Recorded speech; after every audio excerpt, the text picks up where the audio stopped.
A teoria da inveja do pênis, proposta por Sigmund Freud, é um dos conceitos mais polêmicos e debatidos da psicanálise clássica. Inserida no contexto da fase fálica do desenvolvimento psicossexual infantil, essa ideia foi formulada para explicar determinados aspectos da constituição da subjetividade feminina a partir do paradigma da falta. Segundo Freud, a descoberta anatômica da diferença sexual por parte da menina, ao perceber a ausência de um pênis em seu corpo, leva à formação de um complexo psicológico, baseado na sensação de perda, inferioridade e desejo de possuir esse órgão. Essa percepção, ainda segundo o autor, torna-se um ponto de virada fundamental para o desenvolvimento da feminilidade, da sexualidade e da posição da mulher diante do pai e da sociedade patriarcal.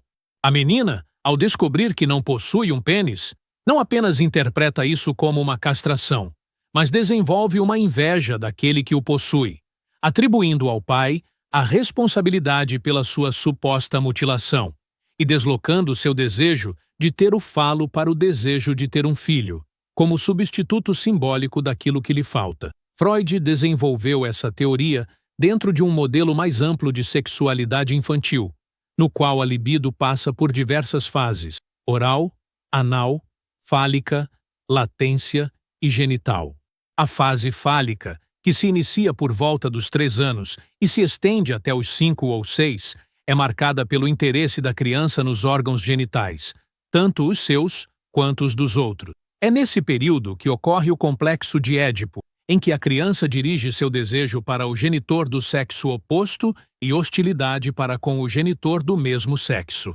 Para o menino, o conflito culmina na angústia de castração, ao perceber que a menina não tem pênis, levando-o a temer perder o seu se desafiar a autoridade paterna. Já para a menina, a ausência do pênis não gera a angústia de perdê-lo, mas o sentimento de que já está castrada, gerando inveja e ressentimento, especialmente em relação à mãe, que ela passa a culpar por tê-la feito nascer incompleta. Essa formulação foi desenvolvida principalmente nos textos 3 ensaios sobre a teoria da sexualidade e em escritos posteriores como A Feminilidade e a Sexualidade Feminina. Freud argumentava que essa inveja do pênis era central na constituição do superego feminino, da repressão e da aceitação da feminilidade. Ao perceber sua castração, a menina se afasta da mãe como objeto de amor e volta-se para o pai, desejando dele o falo simbólico, que mais tarde será substituído pela criança. O desenvolvimento psicológico da mulher, portanto, segundo Freud, é marcado por essa transformação da inveja fálica em desejo de maternidade. Essa trajetória seria essencial para a entrada da mulher na ordem simbólica e social. A crítica central a essa teoria emerge de múltiplas direções, tanto de dentro da psicanálise quanto de correntes filosóficas, feministas e sociológicas que apontam os limites epistemológicos e éticos da formulação freudiana. Uma das primeiras e mais notáveis críticas surgiu da psicanalista alemã Karen Horney, que confrontou diretamente a noção de inveja do pênis como um dado universal e estruturante do inconsciente feminino. Para Horney, a teoria freudiana não apenas reduz a experiência da mulher a uma posição de falta em relação ao homem, como ignora o contexto sociocultural que molda essas percepções. Em seus escritos, especialmente nos artigos A Questão da Inveja do Pênis e A Feminilidade, Horney propôs que o que Freud interpretava como inveja do pênis poderia ser, na verdade, uma resposta psicológica à desvalorização social da mulher em uma cultura patriarcal. Ou seja, o desejo da menina não seria de possuir o pênis como órgão, mas de ter acesso ao poder, à autoridade e aos privilégios que a sociedade associa ao masculino. Karen Horney inverte, assim, a lógica freudiana. Em vez da anatomia determinar a psique, é a cultura que imprime valores à anatomia. A menina, ao constatar que o menino tem algo que ela não tem, não conclui, por conta própria, que está em desvantagem. É a organização simbólica da cultura que define essa ausência como uma deficiência. Horney propõe, inclusive, que se existe uma inveja, ela pode ser também observada do homem em relação à capacidade feminina de gerar vida, uma possibilidade que Freud jamais considerou seriamente. A teoria da inveja do útero aparece como uma contrapartida simbólica à inveja do pênis, sugerindo que os homens poderiam experienciar sentimentos inconscientes de inferioridade diante da potência biológica feminina, embora esses sentimentos sejam menos tematizados socialmente por estarem soterrados sob camadas de dominação e idealização do masculino. Outro importante crítico de Freud nesse campo foi Ernest Jones, um dos primeiros discípulos da psicanálise fora da Áustria. Em sua obra Feminine Sexuality, Jones discute a unilateralidade da teoria da castração e sua aplicação às meninas. Ele argumenta que a teoria freudiana impõe um viés masculino à compreensão do feminino, partindo da premissa de que o masculino é o padrão e o feminino é a variação, a ausência, a perda.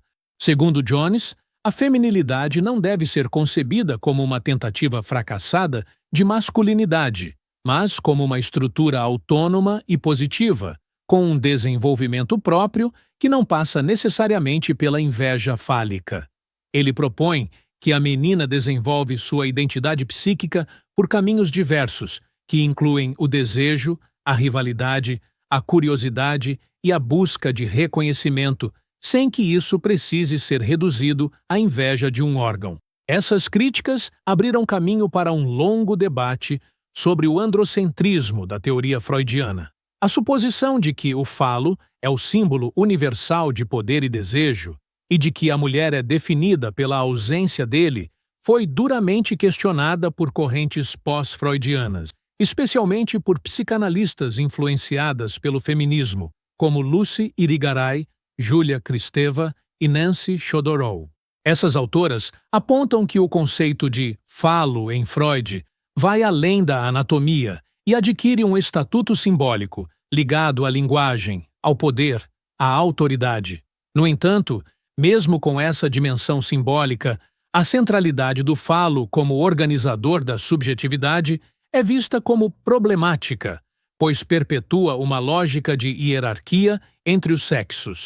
O feminino, nesse modelo, só pode se definir por relação ao masculino, nunca por si mesmo. Lucy Irigaray, por exemplo, argumenta que a psicanálise clássica não apenas reprime a voz feminina, mas a constitui como ausência, silêncio, duplicação do masculino.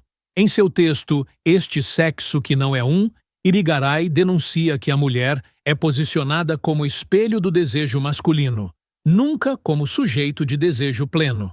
O modelo freudiano de inveja do pênis é, assim, a expressão de uma economia simbólica que marginaliza o feminino, que o considera como um desvio, uma castração, uma incompletude. A proposta de Irigaray é construir uma linguagem e uma teoria que permitam ao feminino existir em seus próprios termos, fora da lógica fálica. Julia Kristeva, por sua vez, ainda que mais conciliadora com certos aspectos da psicanálise freudiana, também critica a fixação na diferença sexual como eixo único da constituição subjetiva. Em seus textos sobre a abjeção, o simbólico e o semiótico, Kristeva propõe uma releitura do feminino não como falta, mas como um espaço de multiplicidade, de ambiguidade e de potência. O feminino, para ela, não deve ser confundido com a mulher biológica, nem com uma identidade estável, mas compreendido como um campo de forças psíquicas que atravessam a linguagem, o corpo e o desejo. Nancy Chodorow, socióloga e psicanalista, oferece uma abordagem mais voltada para as estruturas sociais e para a teoria do apego. Em seu livro The Reproduction of Mothering, ela analisa como as relações iniciais da criança com a mãe moldam a identidade de gênero, mostrando que as meninas tendem a manter uma ligação mais contínua com a mãe, o que gera uma identidade mais relacional e empática. A sexualidade feminina, nesse modelo, não surge da falta de um pênis, mas da presença de uma relação intensa e complexa com a figura materna, que modela os padrões de cuidado, amor e identificação. O que essas autoras têm em comum é a crítica à lógica binária, fálica e hierarquizante da teoria freudiana da inveja do pênis. Elas não apenas questionam a validade empírica dessa teoria, mas seu fundamento filosófico, epistemológico e político. A concepção de que a mulher é definida por uma ausência, de que sua subjetividade nasce de uma comparação deficitária com o homem, é considerada uma operação violenta de apagamento da diferença real, da multiplicidade de experiências femininas e da autonomia do feminino como categoria. Do ponto de vista filosófico, essa crítica ao modelo freudiano se aproxima de uma crítica mais ampla ao logocentrismo e ao patriarcado presentes nas ciências humanas e sociais. O privilégio da forma, da unidade, da presença e da razão como critérios de verdade e identidade é questionado por teorias que enfatizam o devir, o fragmento, a multiplicidade e o corpo como elementos constitutivos da subjetividade. A inveja do pênis, nesse contexto, é vista como um sintoma de uma teoria que tenta enquadrar a diferença dentro de uma norma, que interpreta a alteridade como desvio e que transforma a pluralidade dos sujeitos em uma hierarquia de valor. Essas críticas não eliminam a importância histórica e teórica do modelo freudiano. Ao contrário, elas mostram que a teoria da inveja do pênis deve ser lida em seu contexto, como uma tentativa de compreender a constituição psíquica da sexualidade em uma época marcada por rígidas normas de gênero, repressão sexual e ausência de representações positivas da feminilidade. Freud abriu caminho para uma investigação profunda do inconsciente, mas não estava isento dos preconceitos de sua época. O que as críticas contemporâneas fazem é retomar essa investigação a partir de outras premissas, de outras experiências e de outros corpos, buscando pensar a subjetividade para além da falta, da castração e da normatividade fálica. Aliás, se essas ideias estão fazendo sentido para você e ajudam a expandir sua visão crítica sobre a teoria freudiana, inscreva-se agora no canal, ative o sino de notificações e curta o vídeo. Esses pequenos gestos nos ajudam a continuar produzindo conteúdo filosófico e psicológico com profundidade e rigor, sempre desafiando as ideias estabelecidas. O debate sobre a inveja do pênis permanece relevante não apenas por seu valor histórico, mas porque continua a ser uma metáfora viva das disputas simbólicas em torno do gênero, do poder e da subjetividade. Compreender as suas implicações, suas limitações e as críticas que lhe foram dirigidas permite abrir espaço para modelos mais inclusivos, plurais e realistas da psique humana, nos quais a diferença não seja reduzida à ausência, mas reconhecida como condição fundamental da existência. A persistência do conceito de inveja do pênis na psicanálise clássica e sua centralidade na estruturação da feminilidade revelam uma série de limitações metodológicas, teóricas e políticas que merecem ser exploradas com profundidade. Um dos primeiros pontos que se destacam ao ampliar a crítica a essa formulação é o caráter unívoco e fixo com o qual Freud estabelece a diferença sexual como eixo fundacional do psiquismo. Em sua perspectiva, o desenvolvimento psicossexual segue uma lógica universal e linear, na qual a menina obrigatoriamente passa pela percepção de sua castração, experimentando inveja do pênis como reação a essa constatação. No entanto, esse modelo desconsidera a variação das experiências infantis, as múltiplas formas de subjetivação e, sobretudo, o papel das condições materiais, culturais e discursivas que moldam o sentido da diferença sexual. A generalização proposta por Freud ignora as dimensões históricas e sociais que constituem o que se entende por masculino e feminino, transformando construções culturais em estruturas universais da mente. A crítica contemporânea, especialmente à luz das teorias feministas pós-estruturalistas, destaca que a sexualidade não pode ser reduzida a uma questão de órgãos ou de ausência de órgãos, mas é mediada pela linguagem, pela cultura e pelas instituições. Assim, o que Freud interpreta como inveja pode ser, de fato, um deslocamento simbólico provocado por desigualdades estruturais de poder. O pênis não é apenas um órgão anatômico, mas representa, dentro da ordem simbólica patriarcal, o lugar de poder, autoridade e agência. A menina, ao crescer em um ambiente no qual o masculino é associado ao valor, à liderança e ao reconhecimento, pode sim desenvolver um desejo inconsciente de ocupar essa posição, mas não por causa de uma carência orgânica, e sim por uma exclusão social sistemática. Esse desejo, portanto, não seria uma inveja do pênis enquanto órgão, mas da posição que ele simbolicamente ocupa. É nesse ponto que as críticas de autoras como Simone de Beauvoir tornam-se fundamentais. Em sua obra monumental O Segundo Sexo, Beauvoir argumenta que a mulher não nasce mulher, mas torna-se mulher.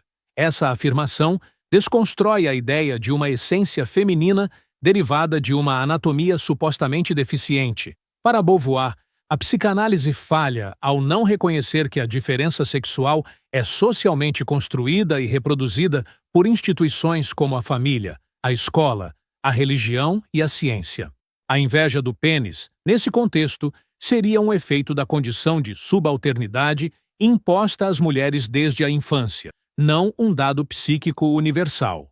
Beauvoir também critica a ideia de que a feminilidade só pode se constituir a partir de uma falta. Ela propõe uma reconceituação da subjetividade feminina baseada na liberdade, na ação e na transcendência, rompendo com os limites impostos pela teoria freudiana. Essa crítica é ampliada por Michel Foucault, embora ele não trate diretamente da inveja do pênis. Sua Arqueologia da Sexualidade mostra como os discursos sobre o sexo foram historicamente organizados para produzir saberes e normalizar condutas. Para Foucault, não existe uma sexualidade natural reprimida, como Freud supõe, mas sim formas discursivas que moldam o modo como os indivíduos compreendem seus corpos, desejos e identidades. A psicanálise, segundo ele, participa desse regime de saber-poder ao organizar o inconsciente em torno de categorias normativas, como falo, castração e Édipo. A teoria da inveja do pênis, nesse sentido, seria um dispositivo discursivo que reitera a dominação masculina ao patologizar a subjetividade feminina como deficitária. A crítica de Foucault encontra eco em Judith Butler, que em sua obra Problemas de Gênero realiza uma desconstrução radical da teoria freudiana a partir da teoria performativa do gênero. Butler argumenta que o gênero não é uma expressão de uma identidade interior, mas o efeito de uma repetição regulada de normas sociais. A sexualidade e a identidade de gênero são performativamente constituídas por atos, discursos e práticas reiteradas que produzem a ilusão de uma essência. A teoria da inveja do pênis, para Butler, perpetua uma matriz heteronormativa de gênero ao definir o feminino em termos de privação e falta. Além disso, ela mostra como a fixação no falo como signo de poder obscurece outras formas de subjetivação e desejo que não se enquadram nesse binarismo. A psicanálise lacaniana, embora herdeira do modelo freudiano, propõe uma releitura da teoria da castração que tenta escapar da literalidade anatômica. Para Jacques Lacan, o falo não é o pênis, mas um significante privilegiado na cadeia simbólica. Ele representa a posição de poder, de completude, que nenhum sujeito possui de fato, mas que todos desejam ocupar. Nesse sentido, tanto homens quanto mulheres são castrados, pois nenhum sujeito é plenamente coincidente com o significante fálico. Lacan reformula, portanto, a teoria da inveja do pênis em termos de estrutura simbólica e não anatômica. A menina não deseja o pênis como órgão, mas o lugar de reconhecimento que ele simboliza na linguagem. Essa abordagem permitiu certa abertura para pensar o feminino fora do determinismo anatômico, mas ainda assim mantém o falo como referência central da constituição subjetiva, o que segue sendo alvo de críticas. Uma dessas críticas vem de Bracha Ettinger, que propõe uma matriz psicanalítica alternativa baseada no que ela chama de espaço-matriz e regressividade coemergente. Em sua teoria, A subjetivação não ocorre apenas na separação simbólica do sujeito em relação ao outro, como propõe Lacan, mas também na partilha de um espaço de coemergência pré-natal entre mãe e feto. Essa matriz não fálica permite pensar formas de subjetivação baseadas na conexão, na vulnerabilidade e na interdependência, descentrando o falo como único operador da constituição psíquica. Ettinger propõe um modelo no qual o feminino não é ausência nem excesso, mas uma dimensão do ser que opera por outros modos de relação e inscrição.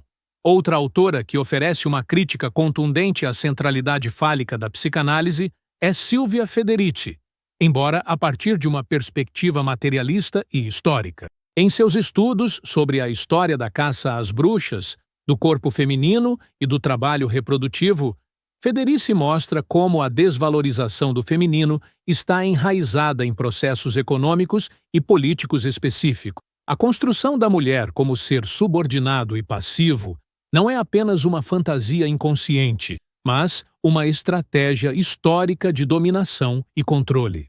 A teoria da inveja do pênis, nesse contexto, seria uma ideologia que legitima essa subordinação, naturalizando uma inferioridade que foi socialmente produzida. Além disso, o desenvolvimento da psicanálise contemporânea e da psicologia do desenvolvimento infantil trouxe dados empíricos que contestam a universalidade da teoria da castração e da inveja do pênis. Pesquisas realizadas por observadores do comportamento infantil, como os trabalhos de John Bowlby e Mary Ainsworth sobre apego, revelam que a formação da identidade e do gênero está profundamente ligada às relações afetivas primárias, à segurança emocional e à responsividade dos cuidadores, e não à percepção anatômica de diferenças genitais. Crianças que desenvolvem vínculos seguros e relações de confiança com seus cuidadores tendem a desenvolver uma autoimagem positiva e relações interpessoais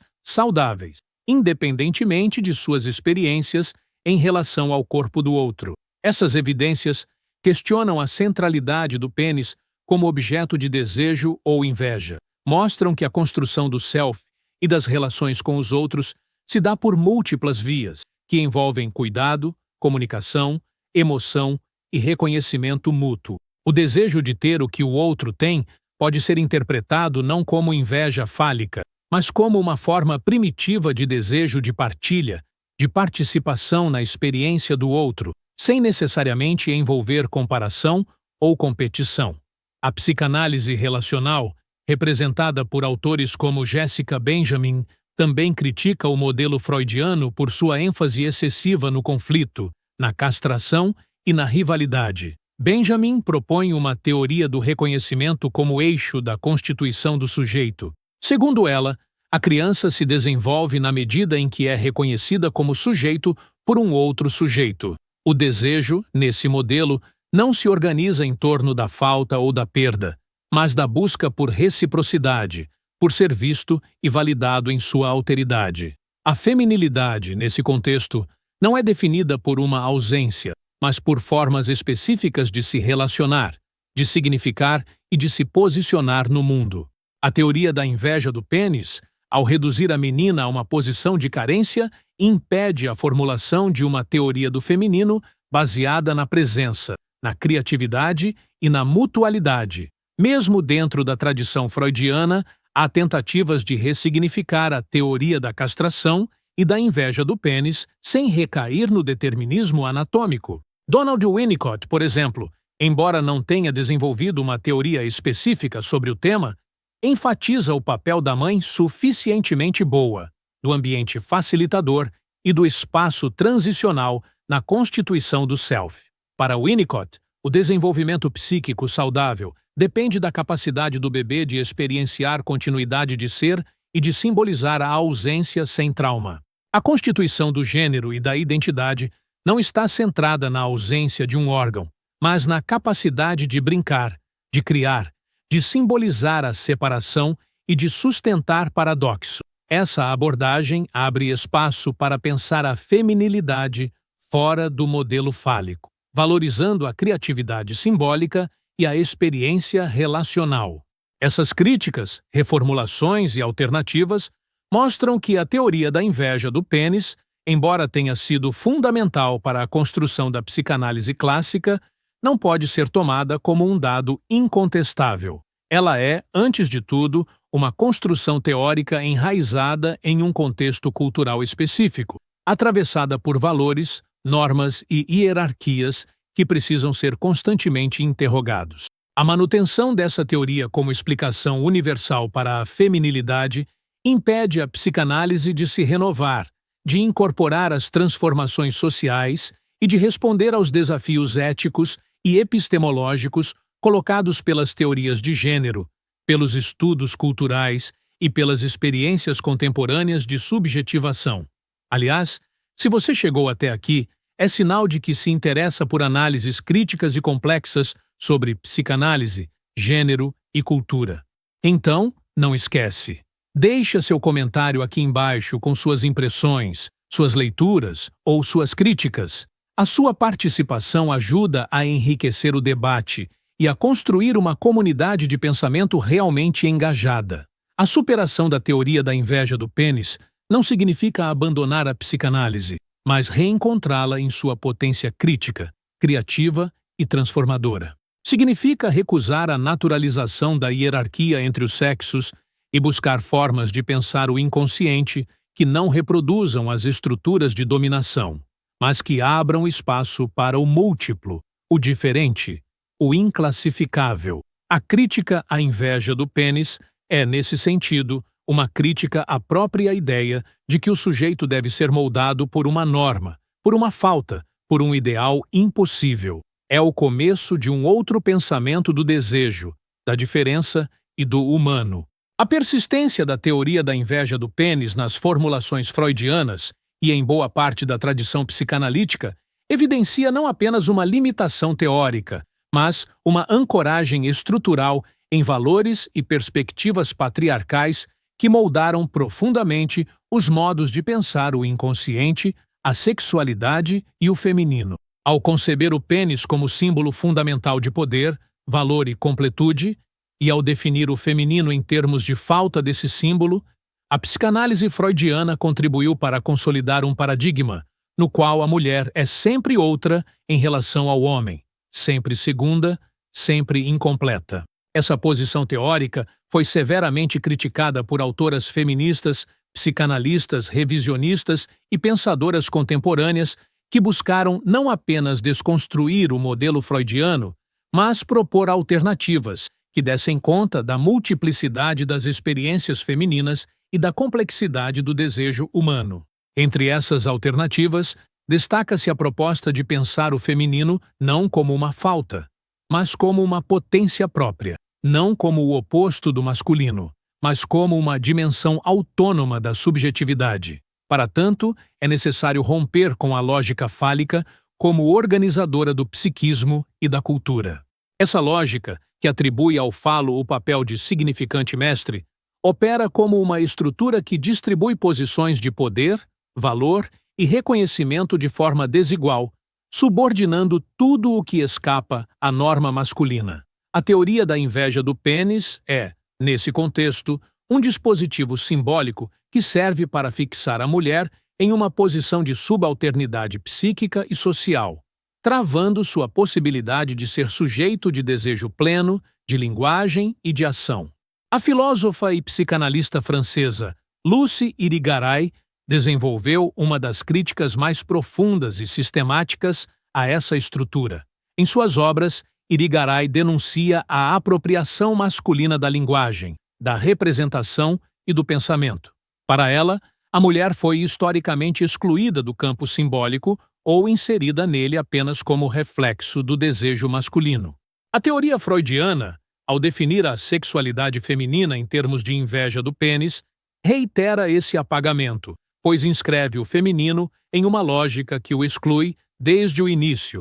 Irigaray propõe a criação de uma linguagem do feminino, uma forma de discurso que não se submeta à gramática fálica e que permita a emergência de subjetividades plurais, heterogêneas e abertas ao outro. Em sua crítica, o pênis não é apenas um órgão, mas um operador simbólico de hierarquia, que precisa ser deslocado para que novas formas de existência e de pensamento possam emergir.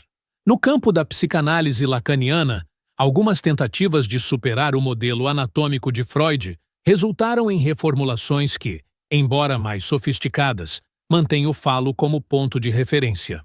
Jacques Lacan, como já apontado, desvincula o falo do pênis e o eleva à condição de significante, mas ao manter o falo como central na estrutura do desejo, acaba por perpetuar a ideia de que o feminino está sempre em relação de exterioridade a esse significante. Para Lacan, a mulher é não toda no campo do simbólico, o que significa que ela não está completamente submetida à lógica fálica. Essa formulação, embora abra espaço para pensar o feminino como aquilo que escapa à estrutura, não oferece uma positividade ao feminino, mas apenas o situa como exceção ou resto.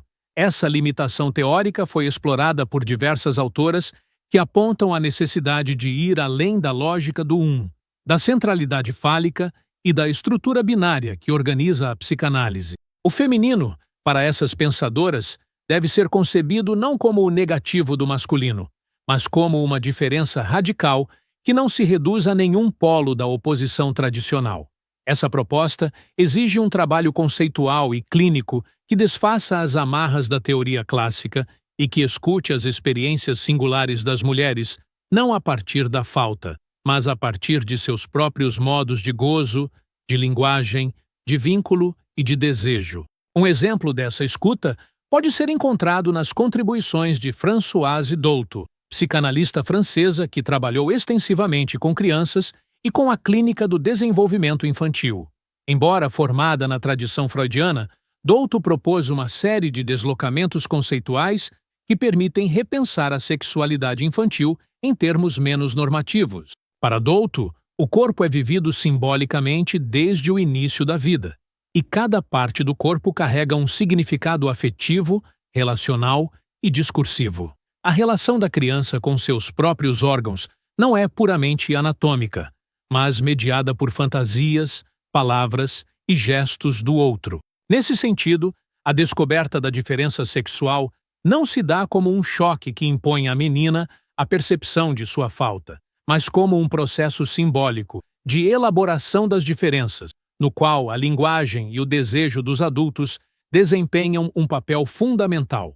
Essa abordagem permite ver que o significado do pênis para a criança não é dado de antemão, mas construído no interior de uma rede complexa de interações, interpretações e representações. A inveja do pênis, se aparece, deve ser entendida como um fenômeno localizado, contingente e simbólico, e não como uma estrutura universal.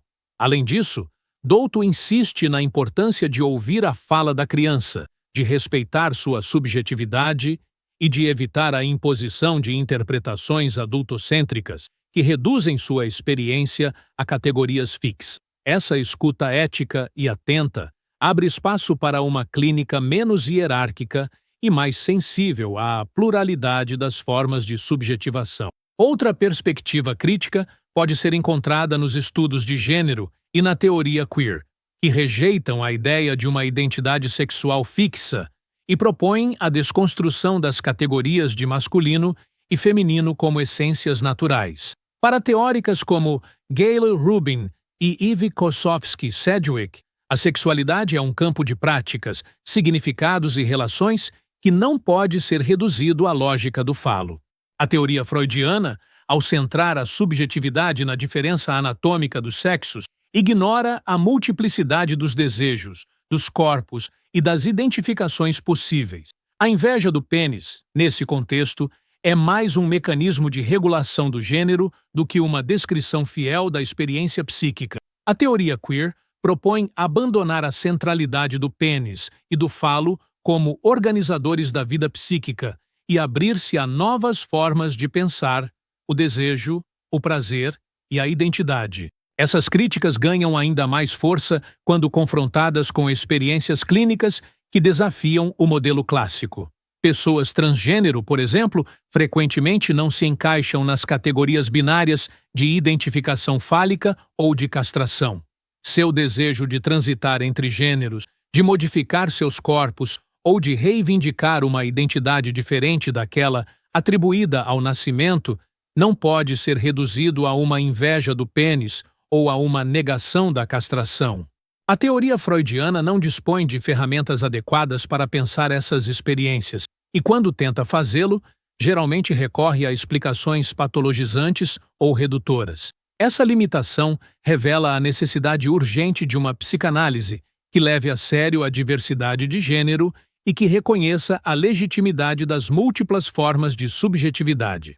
A psicanálise contemporânea, em suas vertentes mais abertas e críticas, tem buscado enfrentar esse desafio. Autores como René Major, Elisabeth Roudinesco, Pierre Fédida e André Green apontam para a necessidade de uma escuta clínica que se descole das interpretações normativas e que acolha a singularidade do sujeito em sua diferença. Essa escuta exige o abandono de teorias totalizantes como a da inveja do pênis, que tendem a forçar as experiências individuais a se encaixarem em moldes pré-estabelecidos. Em vez disso, propõe-se uma clínica da escuta, da invenção e da heterogeneidade, na qual cada sujeito possa construir sua própria narrativa psíquica a partir de suas vivências, fantasias e desejos. É importante destacar que essa mudança não significa rejeitar a psicanálise como um todo, mas transformar seus pressupostos e seus modos de operação. A teoria da inveja do pênis pode ser vista como um produto histórico de uma determinada época, com seus limites e suas contribuições. Reconhecer suas falhas é um passo fundamental para que a psicanálise possa continuar sendo uma ferramenta de compreensão do inconsciente e de transformação subjetiva. Isso implica também uma abertura para o diálogo com outras disciplinas, como a sociologia, a antropologia, a filosofia e os estudos culturais, que têm muito a contribuir para o entendimento das relações entre corpo, linguagem, poder e desejo.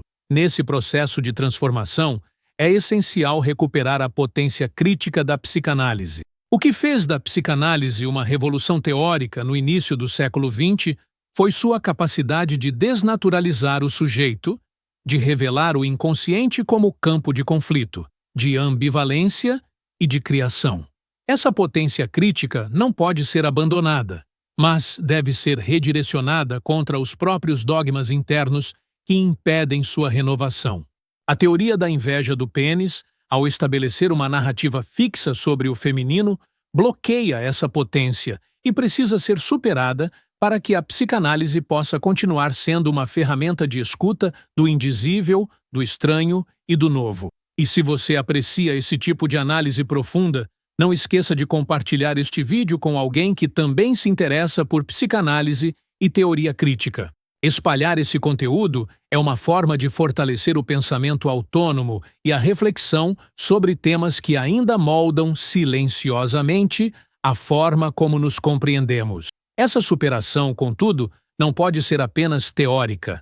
Ela precisa se refletir na prática clínica, na formação dos analistas, na escuta dos pacientes e na produção de novos conceitos. Significa acolher o feminino como uma experiência viva, múltipla, em constante reinvenção, e não como uma categoria definida pela ausência. Significa escutar a criança sem antecipar o que ela deveria sentir diante da diferença sexual, mas acolher sua experiência simbólica como legítima e singular.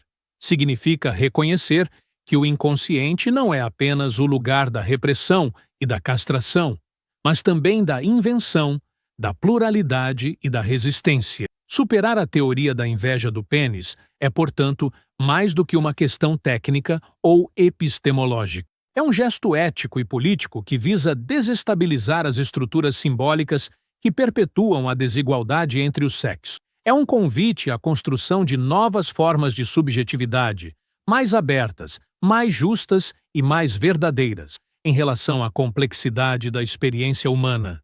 É a recusa de uma lógica que define o sujeito pela falta e a aposta em uma psicanálise que escute o desejo em sua potência de transformação. A continuidade da análise crítica da teoria da inveja do pênis sobretudo em um momento histórico no qual as discussões sobre gênero, sexualidade e subjetividade estão no centro do debate acadêmico, político e clínico, exige um aprofundamento ainda maior nas consequências epistemológicas dessa formulação freudiana. Se nos blocos anteriores foram discutidas as bases teóricas da hipótese de Freud, bem como suas críticas mais notórias no campo da psicanálise, da filosofia e da teoria feminista, é necessário agora examinar as implicações que a manutenção desse paradigma teve e ainda tem para a estruturação do discurso clínico, da formação psicanalítica e da compreensão da subjetividade feminina em contextos contemporâneos.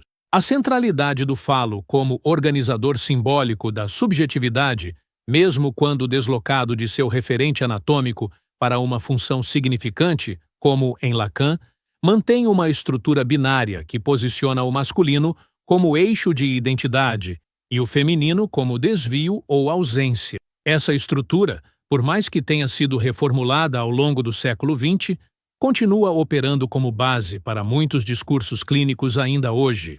A menina é escutada, com frequência, como alguém cuja constituição de desejo será inevitavelmente marcada pela perda de algo que nunca teve, e seu desenvolvimento psíquico é analisado a partir do quanto ela se conforma ou resiste a esse destino de castração simbólica. Esse modelo, mesmo disfarçado por vocabulários contemporâneos, tende a cristalizar posições de inferioridade simbólica, naturalizando desigualdades sociais e subjetivas, em nome de uma suposta estrutura universal do inconsciente. A análise clínica de mulheres, quando submetida a esse paradigma, frequentemente silencia formas alternativas de desejo, gozo e identificação. Ao tomar como ponto de partida a inveja do pênis ou a castração como evento fundante, interpreta-se qualquer movimento de afirmação da mulher como uma tentativa de compensação ou negação dessa falta. Isso cria um ciclo hermenêutico fechado, no qual toda manifestação de autonomia, criatividade, insubmissão ou mesmo sofrimento da mulher é interpretada à luz da ausência fálica. O risco dessa leitura é claro. Ao invés de escutar a singularidade do sujeito, o analista apenas confirma uma estrutura que já estava dada de antemão. É nesse ponto que a crítica de autoras como Julia Kristeva se torna fundamental. Em seu trabalho, Kristeva busca abrir a psicanálise para uma dimensão de significação que ela chama de semiótica, em contraposição ao simbólico regulado pelo falo. O semiótico é o campo do corpo, da pulsão, da música, da linguagem pré-verbal, um espaço que se vincula fortemente à experiência materna e à alteridade radical. Para Kristeva, o feminino não é uma identidade ou uma falta, mas uma operação discursiva que desestabiliza a ordem do significante e que introduz heterogeneidade no sujeito. Essa abordagem permite resgatar o feminino como força de subversão e criação, e não como sinal de ausência. No entanto, mesmo abordagens mais abertas à pluralidade subjetiva, como a de Kristeva, muitas vezes ainda mantêm a oposição entre masculino e feminino como estrutura de pensamento. A superação real dessa oposição exige uma desconstrução profunda dos próprios fundamentos ontológicos e epistemológicos que sustentam a psicanálise clássica. O pensamento de Donna Haraway, por exemplo, ao propor a figura do ciborgue como metáfora crítica, busca romper com qualquer essencialismo de gênero ou de identidade. O sujeito não é mais definido por sua anatomia, nem por sua inserção em uma cadeia de significantes, mas por sua capacidade de se recombinar, de transitar, de fabricar-se a partir de múltiplas referências. Esse modelo não é apenas uma crítica ao paradigma fálico, mas também uma proposta radical de subjetividade pós-identitária, na qual a diferença não é oposição, mas composição. Essa linha de pensamento encontra ressonância nos estudos da filósofa Rose Braidotti, que propõe uma subjetividade nômade, isto é, em constante processo de deslocamento, transformação e hibridização. Braidotti denuncia que os modelos tradicionais de subjetivação estão presos a estruturas fixas, que limitam a potência do sujeito. A inveja do pênis, nesse contexto, é uma representação ultrapassada, que impede o pensamento da diferença em termos afirmativos. A subjetividade nômade, ao contrário, assume a multiplicidade e a mudança como princípios constitutivos da existência, abrindo caminho para uma ética pós-humanista do desejo e do corpo. Outro eixo importante de crítica à teoria da inveja do pênis está no campo da epistemologia feminista, que mostra como as teorias científicas, inclusive as psicológicas e psicanalíticas, são atravessadas por valores e interesses historicamente situados. Autoras como Sandra Harding e Donna Haraway argumentam que não existe conhecimento neutro e que o ponto de vista do pesquisador ou teórico influencia a formulação de hipóteses e a interpretação dos dados. No caso da teoria freudiana, é evidente que sua formulação da feminilidade é marcada por uma visão masculina do desejo, do corpo e da subjetividade. Essa parcialidade foi naturalizada como verdade universal por muito tempo, dificultando o reconhecimento de outras formas de conhecimento e de experiência. A epistemologia feminista propõe a valorização dos saberes situados, ou seja, saberes que partem da experiência concreta dos sujeitos e que reconhecem sua posição no mundo como parte do processo de produção do conhecimento. Isso implica, no campo clínico, escutar a fala das mulheres sem pressupor a existência de uma estrutura universal que antecede essa fala. Implica também revisar criticamente os modelos teóricos que se apresentam como neutros ou científicos, mas que carregam em si as marcas de uma cultura misógina e excludente. Nesse sentido, a crítica à inveja do pênis não é apenas teórica, mas também política e ética. Trata-se de desafiar uma concepção de sujeito que foi construída à imagem do homem branco, ocidental, burguês e heterossexual. No plano da prática clínica, essa revisão exige a adoção de uma escuta despatologizante e aberta à diferença. O analista não deve procurar confirmar hipóteses prévias sobre o inconsciente feminino, mas acompanhar a emergência do desejo singular do sujeito em análise. Isso implica colocar em questão as estruturas interpretativas que orientam a escuta e que frequentemente levam à repetição de diagnósticos estigmatizantes ou à imposição de narrativas que não pertencem ao sujeito. A clínica psicanalítica, se pretende continuar sendo um espaço de transformação, precisa se desprender dos mitos fundadores que já não correspondem às formas contemporâneas de sofrimento e de subjetivação. A manutenção da inveja do pênis como conceito central é, portanto, um obstáculo à renovação da psicanálise. Ela impede que novas formas de pensar o inconsciente sejam desenvolvidas, porque mantém o campo simbólico preso a uma lógica binária e hierárquica. Superá-la significa abrir-se à multiplicidade de corpos, de desejos, de formas de gozo e de relações. Significa reconhecer que o desejo feminino não é uma resposta à falta do outro, mas uma força autônoma de criação e de significação. Essa abertura é especialmente importante no contexto da clínica com pessoas não binárias, trans e queer. Essas subjetividades desafiam diretamente o modelo freudiano, que pressupõe uma cisão radical entre masculino e feminino, entre ter e não ter o pênis. O inconsciente dessas pessoas não pode ser pensado em termos de castração ou inveja, mas deve ser escutado a partir das experiências singulares de transição, de deslocamento, de recusa e de invenção de novos modos de ser. A teoria da inveja do pênis, nesse cenário, torna-se não apenas inadequada, mas potencialmente violenta ao tentar enquadrar essas experiências em uma lógica que as nega desde o início. A psicanálise contemporânea, se quiser continuar sendo uma teoria viva, precisa abandonar seus dogmas e se abrir ao novo. Isso não significa jogar fora suas ferramentas conceituais, mas reavaliá-las criticamente e reformulá-las a partir dos desafios colocados pelas novas subjetividades. O conceito de inconsciente, por exemplo, continua sendo fundamental, mas ele precisa ser pensado fora da lógica fálica. O desejo continua sendo um operador central, mas deve ser compreendido em sua multiplicidade e não em sua relação com uma norma sexual. A transferência, a pulsão, o sintoma, todos esses conceitos podem ser preservados, desde que sejam descentrados da economia do falo e recolocados em uma perspectiva ética de escuta da diferença. Aliás, se você acompanhou essa discussão até aqui, isso mostra o quanto você valoriza uma abordagem crítica, profunda e rigorosa da psicanálise. Então, que tal se inscrever agora no canal e ativar o sino para não perder os próximos vídeos?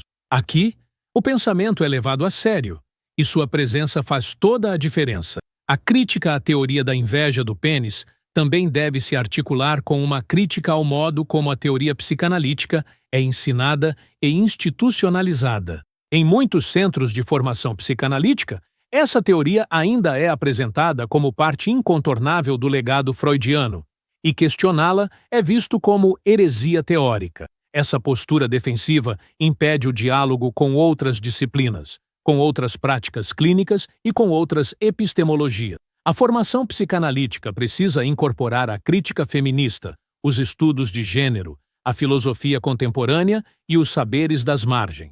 Precisa formar analistas capazes de escutar o novo, de se desconstruir, de se reinventar.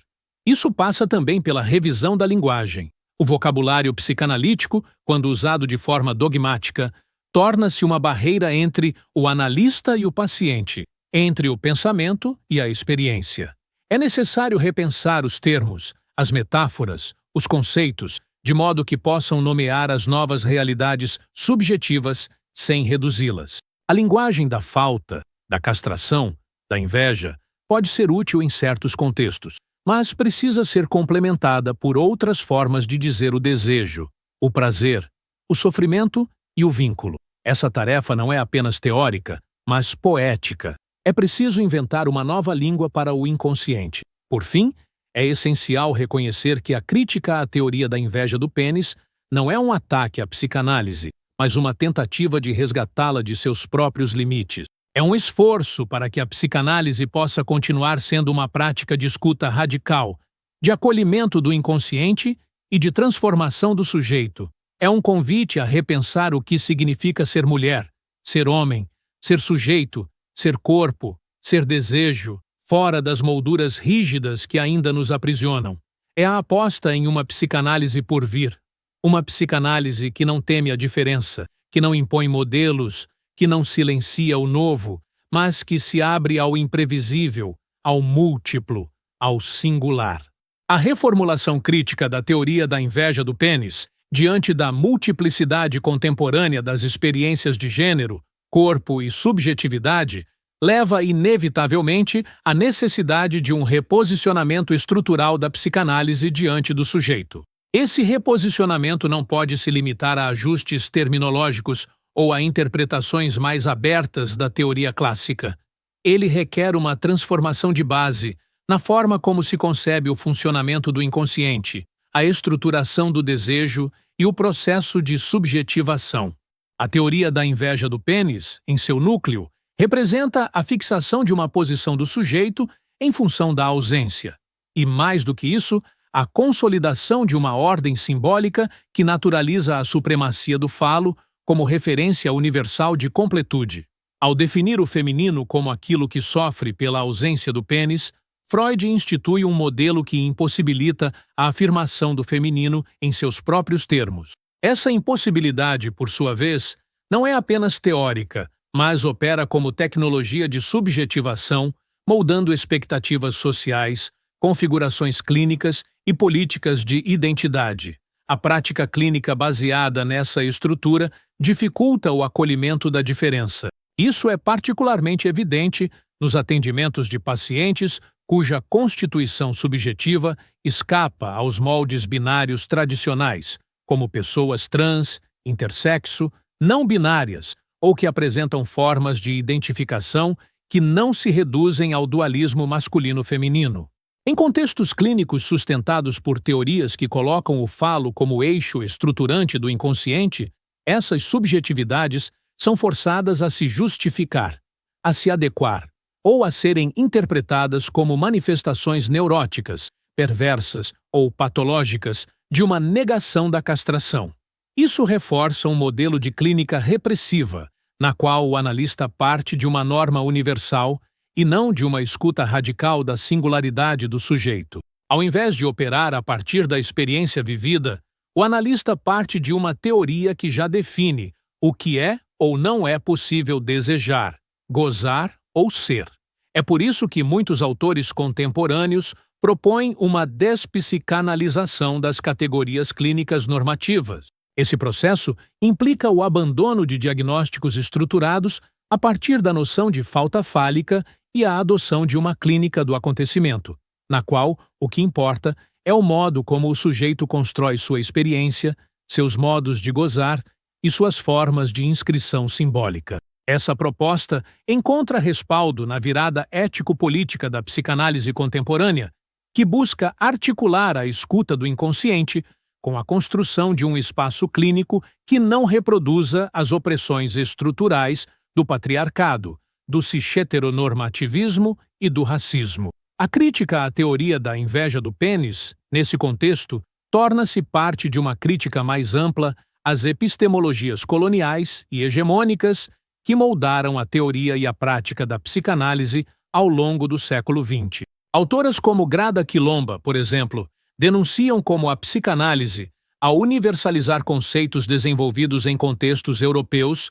brancos e patriarcais, acaba apagando outras formas de subjetivação e outras experiências do corpo e do desejo. Quilomba mostra como a mulher negra, quando analisada por referenciais freudianos clássicos, é constantemente interpretada como deficiente ou desviada, pois sua experiência não se conforma à lógica da castração fálica. Ela propõe, portanto, uma clínica decolonial que parta do reconhecimento da multiplicidade cultural, racial e de gênero na constituição do sujeito. A inveja do pênis, nesse quadro, é não apenas uma teoria ultrapassada, mas um dispositivo que sustenta epistemologias colonizadoras, que impõem ao outro um modelo de subjetividade que lhe é estranho e violento.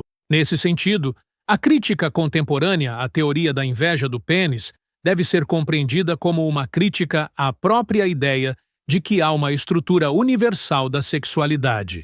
A psicanálise clássica partia da ideia de que o desenvolvimento psicossexual seguia etapas fixas, universais e necessárias. Hoje, sabemos que essa visão é redutora, etnocêntrica e excludente. As experiências de gênero e sexualidade são atravessadas por história, cultura, classe, raça, religião, linguagem e corpo. Não há uma norma psíquica que possa ser aplicada a todos os sujeitos. Há, sim, multiplicidades de vivências que precisam ser escutadas sem a imposição de um modelo a priori. A clínica, nesse novo paradigma, deixa de ser o espaço de recondução do sujeito à norma para se tornar o espaço de invenção de novos modos de ser e de habitar o mundo. Essa mudança radical na escuta clínica tem impactos profundos também na forma como se compreende o desejo. A teoria da inveja do pênis está fundada sobre uma concepção de desejo como falta, isto é, o desejo surge da percepção de que algo nos falta e do esforço inconsciente de recuperar essa completude perdida. Essa concepção, embora tenha sido revolucionária em seu tempo, mostra-se hoje limitada diante das novas formas de subjetivação que não se organizam em torno da falta, mas em torno da produção, da multiplicidade e da diferença. O desejo, nesses novos paradigmas, não é falta, mas potência. Não é carência, mas movimento. Não busca um objeto perdido, mas se expressa como criação de novas possibilidades de existência. Esse deslocamento na compreensão do desejo implica também uma reformulação da noção de gozo. Na teoria freudiana clássica, o gozo feminino é opaco, misterioso, quase sempre interpretado como compensação ou manifestação do desejo fálico. Já em Lacan, há a formulação do outro gozo, uma forma de gozo que escapa à lógica fálica e que é associado ao feminino. No entanto, mesmo nessa formulação mais avançada, O gozo feminino continua sendo descrito a partir do que ele não é, ou seja, a partir de sua diferença em relação ao gozo fálico. Essa negativa não permite compreender o gozo feminino em sua positividade e continuidade. Uma teoria contemporânea do gozo precisa abandonar a matriz fálica para poder reconhecer as múltiplas formas de prazer, de corpo e de relação com o mundo que escapam à lógica da castração. A partir dessas críticas, é possível afirmar que a teoria da inveja do pênis está ligada a uma concepção hierárquica do sujeito e da cultura. Ao fazer do falo o centro do universo simbólico, Freud cria uma estrutura que organiza todas as relações em torno de quem tem e quem não tem, quem possui e quem carece, quem é completo e quem é mutilado. Essa lógica sustenta não apenas as desigualdades de gênero, mas também as de classe, raça e sexualidade. É a lógica da dominação, que precisa de um outro despossuído para afirmar sua própria identidade. Romper com essa lógica significa construir uma teoria e uma prática psicanalítica que não se baseiem na oposição, mas na relação, que não partam da falta, mas da diferença, que não se organizem a partir da ausência, mas da pluralidade. Essa transformação teórica exige também uma transformação institucional. Muitas escolas e instituições psicanalíticas ainda reproduzem modelos formativos centrados na autoridade do mestre, na repetição dogmática de conceitos e na exclusão de vozes dissidentes. A crítica à teoria da inveja do pênis é também uma crítica a essa forma autoritária de transmissão do saber, que impede o pensamento, que silencia a experiência e que bloqueia a renovação do campo. Formar psicanalistas críticos capazes de escutar o novo, o estranho e o não normativo é uma tarefa urgente para o futuro da psicanálise. Essa formação precisa ser interseccional, ou seja, atenta às interações entre gênero, raça, classe, sexualidade e outras dimensões da identidade e da opressão. Uma psicanálise interseccional não pode se limitar a aplicar categorias abstratas a sujeitos concretos. Ela precisa partir da escuta situada e da reflexão crítica sobre os efeitos da normatividade no inconsciente. A inveja do pênis, enquanto categoria, precisa ser historicamente localizada, teoricamente problematizada e clinicamente desativada. Sua manutenção como conceito central impede a construção de uma clínica plural, aberta e ética. Há também um ponto central na crítica contemporânea que diz respeito ao imaginário social, que a teoria da inveja do pênis ajudou a constituir. O imaginário de que a mulher deseja ser homem, de que sua sexualidade é secundária ou deficitária, de que sua realização se dá por meio da maternidade como substituto do falo, ainda perpassa práticas discursivas, jurídicas, educacionais e midiáticas. Esse imaginário não é apenas uma teoria, é um dispositivo de poder que regula o que é considerado normal ou patológico, desejável ou repulsivo, legítimo ou abjeto. Desmontar a inveja do pênis como teoria é também desmontar esse imaginário. É abrir espaço para outras formas de vida e de expressão da sexualidade. A produção cultural contemporânea, inclusive, já opera essa crítica de forma mais explícita e sistemática do que muitos discursos psicanalíticos. Filmes, séries, literatura, artes visuais, músicas e performances têm escancarado as falhas do modelo fálico e apresentado outras formas de pensar o corpo, o desejo e a identidade. A arte tem sido um campo fértil para a expressão da multiplicidade do feminino e para a denúncia dos limites da teoria freudiana. A psicanálise precisa se reconectar com essa potência criativa, deixando de lado suas pretensões de totalidade e abrindo-se ao inacabado, ao contraditório e ao fragmentário. A teoria da inveja do pênis, ao se apresentar como explicação definitiva para o desenvolvimento psicossexual feminino, impediu por muito tempo que a psicanálise escutasse aquilo que não se encaixava em seu modelo.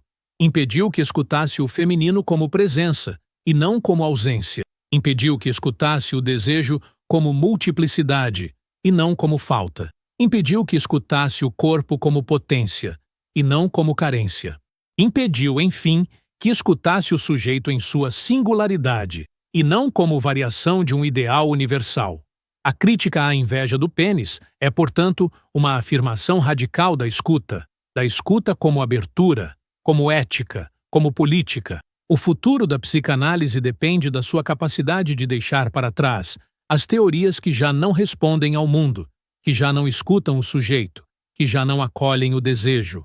Abandonar a inveja do pênis não é negar a importância histórica de Freud ou desprezar a riqueza da teoria psicanalítica.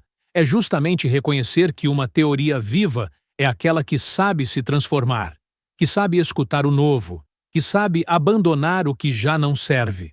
É essa a psicanálise que pode contribuir com os desafios do presente. Uma psicanálise que não se fecha em seus dogmas, mas que se abre à complexidade do humano, que escuta sem julgar, que pensa sem repetir, que se transforma com o mundo.